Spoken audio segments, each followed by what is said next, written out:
Hello दोस्तों, रोज़गार हिंद में आपका स्वागत है। मैं हूं रिजवान। और जैसा कि आपको पता है कि अब धीरे धीरे सभी कंट्रीज़ जो है वो नॉर्मल कंडीशंस में आने की तैयारी में है। सबसे पहले दुबई ने स्टार्ट किया है सभी कंट्रीज़ के लिए इंटरनेशनल फ़्लाइट्स, और वहां पे वर्क परमिट भी इशू होने लगा है। इवन वीज़ा जो है एम्प्लॉयमेंट वीज़ा वो भी इशू होने लगा है। मैं आपको बताऊँगा दूसरे वीडियो में कि किस तरह से एम्प्लॉयमेंट वीज़ा वहाँ पर इशू हो रहा है। लेकिन इसी के साथ में ओमान ने भी कुछ कंडीशंस और गाइडलाइंस जारी की हैं, जिसके तहत जो वहाँ पे जाने वाले लोग हैं उनको वो सारी कंडीशंस पॉइंट वाइज फॉलो करनी है, और वो फॉलो अगर नहीं करते हैं तो वहाँ पे शायद आप नहीं जा पाएंगे। और वो कंडीशंस किन के लिए लागू होती हैं, क्या क्या कंडीशंस हैं, और किस तरह से आपको अराइवल के पहले अपने आप को तैयार रखना है, ये सारी चीज़ें मैं आपको पॉइंट वाइज बताता हूँ और वो चीज़ें आपको फॉलो करनी है।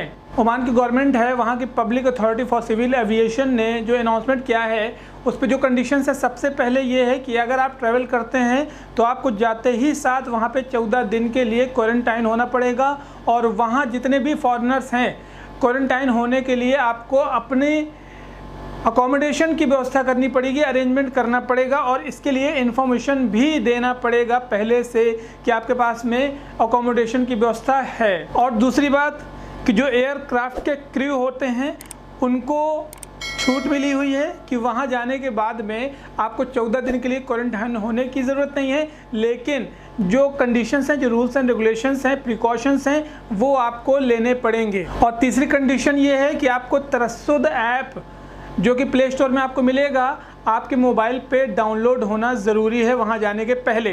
और अगली कंडीशन है कि आपके हाथ में ब्रेसलेट होना चाहिए, ट्रैकिंग ब्रेसलेट होता है जिसका कॉस्ट भी $12 जो आपको वहाँ पे करना पड़ेगा।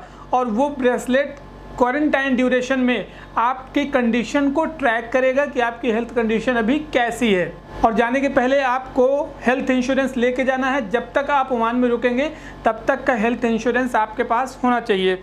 और ये गाइडलाइंस उन लोगों के लिए है जो ओमान जा रहे हैं, मीन्स कि जो फॉरेन से ओमान जॉब के लिए जाते हैं, रेजिडेंट परमिट है जिनका, और या जो विजिटर्स हैं वो अगर जाते हैं तो ये सारी कंडीशन को फॉलो करना है। और जो अदर कंट्रीज़ के प्रेसिडेंट होते हैं, प्राइम मिनिस्टर होते हैं, प्रिंस या किंग होते हैं, वो अगर ओमान विज़िट करते हैं तो उनके लिए किसी भी तरीके का प्रेशर नहीं। 14 दिन का क्वारंटाइन पीरियड जो है आपको किसी भी सेंटर में जाके, इंस्टीट्यूशनल जो सेंटर्स होते हैं वहाँ पे कंप्लीट नहीं करना है आपको, लेकिन घर पे ही जो किंग या प्रिंस हैं उनको घर पे ही अपने क्वारंटाइन होना है। और जो ओमान से बाहर जा रहे हैं उनके लिए भी गाइडलाइन जारी की हैं।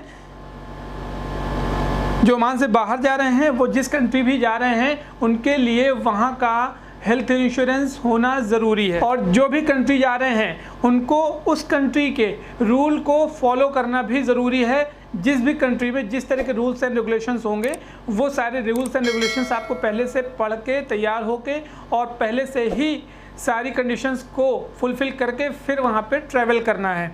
और लास्ट है कि अगर आप वहाँ से ट्रैवल करते हैं अदर कंट्री में तो आपको वहाँ पे अभी फ़िलहाल किसी भी तरीके की परमिशन लेने की ज़रूरत नहीं है किसी से।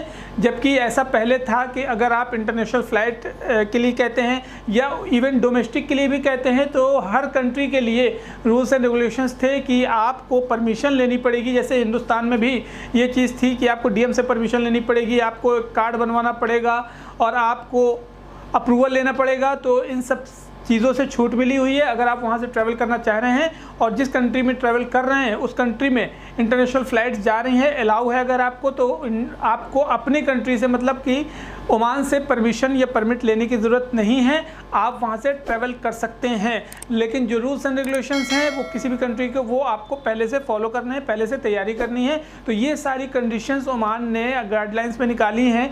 ये बड़ी बात है। इस टाइम पे धीरे धीरे जो है सारी कंट्रीज़ ओपन हो रही हैं, सारी कंट्रीज़ में इकॉनमी ओपन हो रही है, धीरे धीरे हालात ठीक हो रहे हैं, अर्थव्यवस्था भी पटरी पर आ रही है। तो आगे आने वाले वक्त में वीज़ा भी बहुत जल्दी इशू होना चालू हो जाएंगे।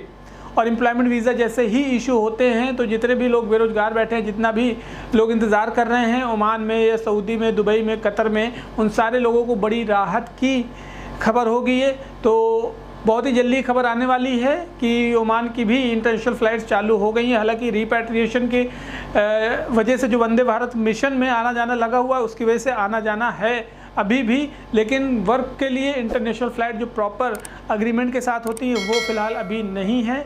तो जैसे ही होगी मैं आपको वीडियो में बताता रहूँगा आगे। अभी फ़िलहाल जो दुबई का वर्क परमिट इशू होने लगा, एम्प्लॉयमेंट इशू होने लगा, एम्प्लॉयमेंट वीज़ा, वो कैसे इशू होने लगा नेक्स्ट वीडियो में मैं आपको पूरी डिटेल के साथ जानकारी दूंगा। रिक्वेस्ट करूंगा कि अगर आप हमारे चैनल में नए हैं तो चैनल को सब्सक्राइब करना ना भूलें और बगल में नोटिफिकेशन बेल है उस पर भी क्लिक कर दें ताकि आगे आने वाले वीडियोज़ की नोटिफिकेशन आज तक पहुँच जाए। चलिए मिलता हूँ आपको अगली वीडियो में, तब तक के लिए ध्यान रखें अपना, टेक केयर, जय हिंद।